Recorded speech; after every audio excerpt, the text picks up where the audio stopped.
Hello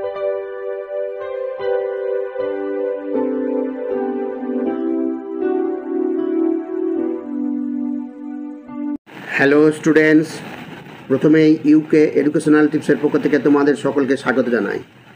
Bankura ইউনিভার্সিটির 4th সেমিস্টারের Bangla major স্টুডেন্টসদের জন্য বাংলা মেজর পেপার 7-7-এর বাংলা লোকসংস্কৃতির ইউনিট 2 থেকে বেশ কয়েকটি ভেরি ইম্পর্ট্যান্ট কোশ্চেন আনসার আজকে ভিডিওতে আলোচনা করা হয়েছে। সুতরাং স্টুডেন্টস, তোমরা এই প্রশ্নোত্তরগুলো গুরুত্ব সহকারে লক্ষ্য করো এবং তৈরি করে নাও। এগুলি তোমাদের সেমিস্টার পরীক্ষায় বিশেষভাবে সাহায্য করবে। তাহলে সংক্ষিপ্ত প্রশ্নোত্তরের প্রথম প্রশ্ন হচ্ছে, গীতিকা কী?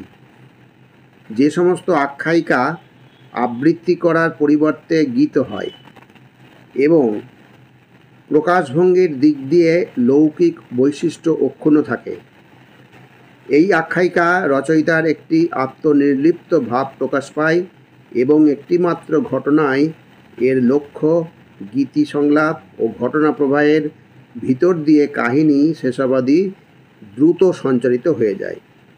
একে গীতিকা বলে। নেক্সট, বাংলা গীতিকা সাহিত্যের কয়টি ধারা ও কী কী? দেখো, বাংলায় গীতিকা সাহিত্যের 3টি ধারা, যথা 1 হচ্ছে মৈমনসিংহ গীতিকা, 2 হচ্ছে নাথ গীতিকা এবং 3 হচ্ছে পূর্ববঙ্গ গীতিকা। নেক্সট, গীতিকার কয়েকটি বৈশিষ্ট্য লেখো। ভালো করে মনে রাখবে গীতিকার বৈশিষ্ট্য। প্রথম বৈশিষ্ট্য হচ্ছে গীতিকাগুলিতে উপকাহিনী সর্বাধিক, আর 2 নম্বর হচ্ছে একটি দৃঢ়বদ্ধ কাহিনী অবলম্বনে রচিত হবে, আর 3 নম্বর হচ্ছে গীতিকা প্রত্যেক অঞ্চলেরই নিজস্ব প্রাদেশিক ভাষায় রচিত। নেক্সট, 4 নম্বর প্রশ্ন, লোকসঙ্গীত ও গীতিকার মধ্যে পার্থক্য কী? লোকসঙ্গীত বিভিন্ন সুরে গীত হয়, তাতে সুরই মুখ্য, কথা গৌণমাত্র। বরং কথা সুরের অধীন, আর কথার অধীন সুর নয়। কিন্তু গীতিকায় কথাই মুখ্য, গীতিকায় কথাই হচ্ছে মুক্ত, সুর গৌণমাত্র। এর 5 নম্বর, বাংলায় গীতিকার পরিবেশকরা কী নামে পরিচিত? বাংলায় গীতিকার পরিবেশকরা ভাট নামে পরিচিত। নেক্সট, 6 নম্বর প্রশ্ন, মৈমনসিংহ গীতিকার মুখ্য বিষয় কী? মৈমনসিংহ গীতিকার মধ্য দিয়ে নারীর অপূর্ব শক্তির পরিচয় পাওয়া যায়। প্রেমের জন্য তিতিক্ষা, আত্মত্যাগ, দুঃখ সর্বসমর্পণ করে নারী যে কীরকম অসীম গৌরবের মর্যাদা পেতে পারে তার পরিচায়ক। নেক্সট, ময়মনসিংহ গীতিকার অন্তর্গত পালার নাম লেখো। ময়মনসিংহ গীতিকার অন্তর্গত 4টি পালা হলো মহুয়া, চন্দ্রাবতী, মলুয়া আর হচ্ছে দেওয়ান ভাবনা। নেক্সট, প্রেম সঙ্গীত কী? বাংলায় প্রেম সঙ্গীত কোনটি? তাহলে প্রথমে প্রেম সঙ্গীত কী দেখো, যে সঙ্গীতের ভিতর দিয়ে নরনারী পরস্পরের প্রতি আকর্ষণের অনুভূতি ব্যক্ত করে থাকে তাকে প্রেম সঙ্গীত বলে। আর দ্বিতীয় অংশ হচ্ছে বাংলায় প্রেম সঙ্গীত কোনটি? বাংলায় প্রেম সঙ্গীত হলো ভাটিয়ালি সঙ্গীত। নেক্সট, 9 নম্বর, ছড়া কী? প্রতিটি দেশের লোকসাহিত্যে ছড়ার একটি বিশেষ জায়গা আছে। ছড়া সমগ্রভাবে ব্যক্তি বা সমাজের সচেতন মনের সৃষ্টি নয়, বরং স্বপ্নদর্শীয় মনের অংশবিশেষ ভাব ও রূপের দিক থেকে ছড়া অপরিণত হলেও তবুও রসাস্বাদনে তা আঘাত করে না। নেক্সট, ছড়ার বৈশিষ্ট্য লেখো। তাহলে ছড়ার বৈশিষ্ট্যের প্রথম বৈশিষ্ট্য হচ্ছে ছড়া সাধারণত পরিবর্তনশীল ও দলবৃত্ত ছন্দে রচিত। 2 নম্বর হচ্ছে অসংলগ্নতা ছড়ার একটি বৈশিষ্ট্য। আর 3 নম্বর হচ্ছে আপাত দুর্বোধ্য অনেক শব্দ ছড়ায় ব্যবহৃত হয়, যেমন একটা উদাহরণ এখানে দেখো, এলাটিং বেলাটিং তেলাটিং শৈল। এবার নেক্সট 11 নম্বর, ছড়া ও লোকসঙ্গীতের দুটি পার্থক্য লেখো। ছড়া ও লোকসঙ্গীতের দুটি পার্থক্য হলো, প্রথম পার্থক্য হচ্ছে ছড়ার আবৃত্তিতে কোনো বাদ্যযন্ত্র ব্যবহৃত হয় না, সঙ্গীতে হয়। 2 নম্বর হচ্ছে একটি ভাব অবলম্বন করে লোকসঙ্গীত রচিত হয়, কিন্তু ছড়ায় কোনো বিশিষ্ট একটি ভাবের সন্ধান পাওয়া যায় না, যদিও ভাব থাকে তা অসংলগ্নভাবে প্রকাশ পায়। নেক্সট, বাংলা সাহিত্যের ইতিহাসে প্রথম ছড়া হিসাবে কিসের নিদর্শন পাওয়া যায়?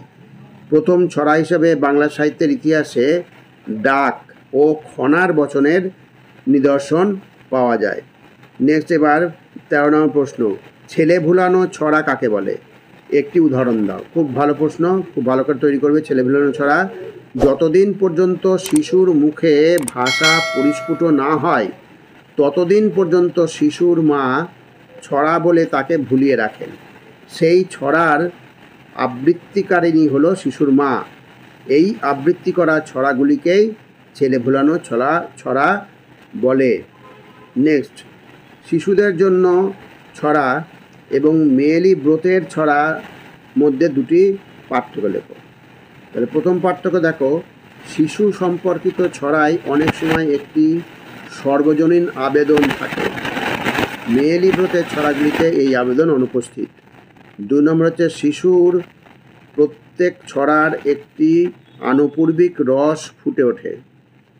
মেয়েলি ব্রতের ছড়ায় প্রয়োজনীয় কথা সংক্ষিপ্ত ভাষণে প্রকাশ পায় বলে রসসৃষ্টির বিশেষ অবকাশ থাকে না। নেক্সট 15 নম্বর, শিশু সম্পর্কিত ছড়ার মধ্যে কোন ছড়া সর্বাপেক্ষা প্রাচীন? শিশু সম্পর্কিত ছড়ার মধ্যে ঘুম পাড়ানি ছড়া সর্বাপেক্ষা প্রাচীন। নেক্সট এবার হচ্ছে শিশু সম্পর্কিত ছড়ায় মা, মাসি এবং মামাদের কথা কেন বেশি ব্যবহার হয়? শিশু সম্পর্কিত ছড়ায় মাতৃতান্ত্রিক সমাজ ব্যবস্থায় যে বাংলার সমাজের মৌলিক ভিত্তি তা প্রমাণিত হয়। ছড়াগুলির মূল প্রেরণা বর্তমান পিতৃতান্ত্রিক সমাজ ব্যবস্থা প্রবর্তিত হবার পূর্ববর্তী, সেজন্য ছড়াতে শিশুর সম্পর্কে পিতার উল্লেখ প্রায় নেই। মামার পরেই মাসির স্থান এতে, যেমন সংকুচিত পিসির স্থান তেমনই। এবার 17 নম্বর, প্রচলিত প্রবাদগুলিকে কয় ভাগে ভাগ করা হয় বা ভাগ করা যায়? প্রতিটি ভাগের একটি করে উদাহরণ দাও। তাহলে প্রচলিত প্রবাদগুলিকে 3 ভাগে ভাগ করা যায়। এক হচ্ছে প্রবাদ, উদাহরণ হচ্ছে বোঝার ওপর শাকের লাঠি আটি, বোঝার ওপর শাকের আটি। আর 2 নম্বর হচ্ছে প্রবাদমূলক বাক্যাংশ, ছাইয়ের গাদা। আর বিশিষ্টার্থক শব্দগুচ্ছ হচ্ছে, উদাহরণ দেখো আকাশ কুসুম। এইবার হচ্ছে 18, প্রবাদের বৈশিষ্ট্য লেখো। প্রবাদের প্রথম বৈশিষ্ট্য হচ্ছে প্রবাদে বাক্য শৈথিল্য, বাক্যবিলাস, অর্থবিচ্যুতি বা অবান্তর কথা থাকে না। আর 2 নম্বর হচ্ছে প্রবাদ লোক সাধারণের উক্তি। আর 3 নম্বর হচ্ছে প্রবাদ জাতির ঐতিহ্যাশ্রিত। এবার নেক্সট 19 নম্বর প্রশ্ন, দেশি শব্দ ও বিদেশি শব্দ ব্যবহৃত একটি করে প্রবাদের নাম লেখো। দেশি শব্দ সহযোগে প্রবাদ হচ্ছে স্যাকরার ঠুকঠাক কামারের এক ঘা। আর বিদেশি শব্দ সহযোগে প্রবাদ হচ্ছে মোল্লার দৌড় মসজিদ পর্যন্ত। তাহলে স্টুডেন্টস, যে প্রশ্নগুলো দিচ্ছি প্রত্যেকটা ভালো করে করো। এখানে বেশি প্রশ্ন দেওয়া গেল না, ভিডিওটা বড় হয়ে যাবে বলে এই কটাই দেওয়া হলো। এখনও অনেক প্রশ্ন আছে, প্রবাদ থেকে অনেক প্রশ্ন আছে, ছড়া থেকে প্রশ্ন আছে, ধাঁধা থেকে আছে, কিন্তু দেওয়া গেল না। যাই হোক, আজকের শেষ প্রশ্ন হচ্ছে প্রবাদ ও ছড়ার মধ্যে দুটি পার্থক্য উল্লেখ করো। ছড়া ও প্রবাদের দুটি পার্থক্য দেখো। প্রথম পার্থক্য হচ্ছে প্রবাদে ব্যঙ্গ বিদ্রূপ ও তীব্র সমালোচনা প্রধানত লক্ষ্য থাকে। প্রবাদে ব্যঙ্গ বিদ্রূপ ও তীব্র সমালোচনা প্রধানত লক্ষ্য থাকে, ছড়াতে তা থাকে না। আর 2 নম্বর হচ্ছে ছড়ার মধ্যে বিশ্বাস দেখা যায় কিন্তু প্রবাদের মধ্যে অবিশ্বাস প্রকাশ পায়। তাহলে স্টুডেন্টস, যে প্রশ্নগুলো উত্তরগুলো করে দেওয়া হলো প্রত্যেকটাই তোমরা গুরুত্ব সহকারে তৈরি করো। আর স্টুডেন্টস, এ প্রসঙ্গে বলি, ভিডিওটা যদি ভালো লাগে অবশ্যই সাবস্ক্রাইব করো, এর সাথে একটা লাইক দিও এবং তোমার ফ্রেন্ডসদের মধ্যে ভিডিওটি শেয়ার করো। তাহলে স্টুডেন্টস, আজকে এখানেই শেষ করি। তোমরা সকলে ভালো থেকো, সুস্থ থেকো, সুস্থভাবে পরীক্ষা দিও। Thank you very much.